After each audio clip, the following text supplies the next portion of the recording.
नमस्कार दोस्तों, एग्ज़ाम सारथी YouTube channel में आप सभी का स्वागत है। इस वीडियो में हम देखने वाले हैं कि आप विद इन 5 सेकेंड चक्रवृद्धि ब्याज कैसे निकाल सकते हैं।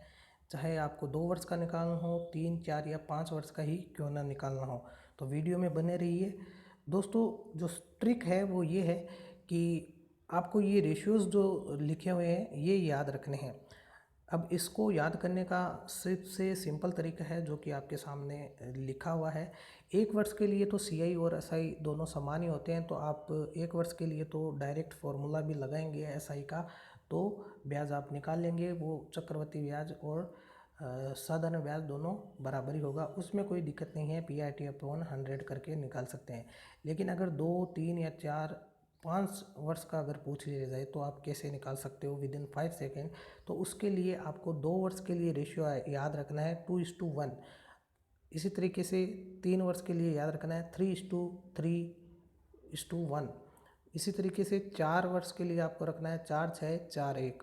और 5 वर्ष के लिए आपको रखना है, याद रखना है 5:10:10:5:5:1। अब रेशियो याद किस तरीके से रहेगा आप ये देख सकते हैं कि 2 वर्ष के लिए यहाँ पर 2 रेशियोज़ हैं। इसी तरीके से 3 वर्ष के लिए 3 डिजिट हैं, 3 रेशियोज़ हैं। इसी तरीके से 4 वर्ष के लिए 4 हैं और 5 वर्ष के लिए 5 है। तो इस तरीके से आपको आसानी से ये याद रह जाएगा। अब बात करते हैं क्वेश्चंस की। तो अगर देखें, इस तरीके से क्वेश्चन दिया हुआ है कि 1000 वर्ष का 10% की दर से 2 वर्ष का चक्रवृद्धि ब्याज ज्ञात करें। तो आप क्या करेंगे, जो मूलधन दिया हुआ है इसका 10% निकालेंगे, 100 आएगा। फिर ये जो वैल्यू यहाँ पर आती है इसका फिर 10% आगे निकालेंगे। और इसी प्रोसेस को आप हर तरीके के 3, 4, 5 वर्ष के जो क्वेश्चंस हैं उसमें रिपीट करना है। आगे से आगे आपको वैल्यूज़ जो रेट यहाँ पर दी हुई है वो निकालते जाना है। तो यहाँ पर हमने पहले 1000 का 10% निकाला, 100 का 10% आगे निकाला या 10।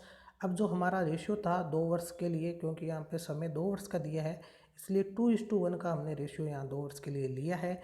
तो पहली जो वैल्यू आई है इसको 2 से मल्टीप्लाई करके यहाँ लिख देंगे, और दूसरी जो वैल्यू आई है इसको अगले रेशियो से मल्टीप्लाई करके यानी 1 से मल्टीप्लाई करके यहाँ लिख देंगे और दोनों को ऐड कर देंगे। तो ये जो ऐड करने के बाद वैल्यू आई है ये 1000 रुपये का 10% की दर से 2 वर्ष का सीआई है।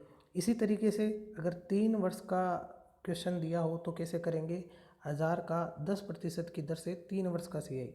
तो वही प्रोसेस अपनानी है। 1000 का 10% निकालेंगे, 100 आया, फिर इसका 10%, फिर इसका आगे 10% निकालेंगे। रेशियो हमारा 3 वर्ष का था 3:3:1, 3:3:1। तो फिर से वही प्रोसेस अप्लाई करेंगे, मल्टीप्लाई कर देंगे ऊपर वाली वैल्यू को इस रेशियो से। यहाँ 300 आएगा, यहाँ 30 आएगा, यहाँ 1 आएगा, तीनों को ऐड कर देंगे। फाइनल जो वैल्यू आएगी ये आपका 3 वर्ष का 1000 रुपये पर 10% की दर से ही होगा। अब यहाँ पर 10% की जगह आपको कितनी भी दर दी जा सकती है, 20%, 12.5%, 25%, तो उससे कोई फ़र्क नहीं पड़ेगा। आप सीधा सिंपल ये प्रोसेस अपना सकते हैं। 4 वर्ष के लिए दिया हो तो जैसे कि थोड़ी वैल्यू हमने चेंज की है, 4000 रुपये का 20% की दर से 4 वर्ष का सीआई। तो 4 वर्ष का है तो हमें रेशियो रखना है 4:6:4:1। अब जो मूलधन दिया हुआ है इसका 20% निकालेंगे, जो वैल्यू आएगी उसका फिर आगे 20%, फिर जो वैल्यू आई उसका फिर आगे 20%, और फिर जो वैल्यू आई उसका फिर 20%। इस तरीके से 4 रेशियो हैं तो 4 वैल्यूज़ हमने निकाल ली, और फिर इन कोरेस्पोंडेंस जो इनके रेशियोज़ हैं इनसे मल्टीप्लाई कर देंगे। जो वैल्यूज़ आई है इनको यहाँ नीचे लिख करके आप ऐड कर देंगे, और ये आप माइंड कैलकुलेशन भी कर सकते हैं। बहुत सारे क्वेश्चंस में आप डायरेक्ट माइंड कैलकुलेशन से करके और इनको ऐड कर देंगे तो फाइनल जो वैल्यू आई है वो आपका 4 वर्ष का सीआई होगा। इसी तरीके से अगर आपको 5 वर्ष के लिए पूछा गया हो तो 1000 रुपये का 10% की दर से 5 वर्ष का, तो वही रेशियो आपको याद रखना है 5:10:10:5:1। आराम से ये याद हो जाएगा। बहुत ही सिंपल ये रेशियो है, कुछ भी यहाँ पर ज़्यादा फॉर्मूले से तो बेटर है कि आप इस तरीके का एक ईजी सा रेशियो याद रख लें। अब करना क्या है, वही 1000 रुपये मूलधन है इसका 10% निकालेंगे, फिर जो वैल्यू आई फिर इसका आगे 10%, फिर आगे से आगे आपको 10% निकालते जाना है। चूँकि हमारे पास 5 रेशियो है तो 5 बार ये प्रोसेस हम अपनाएंगे।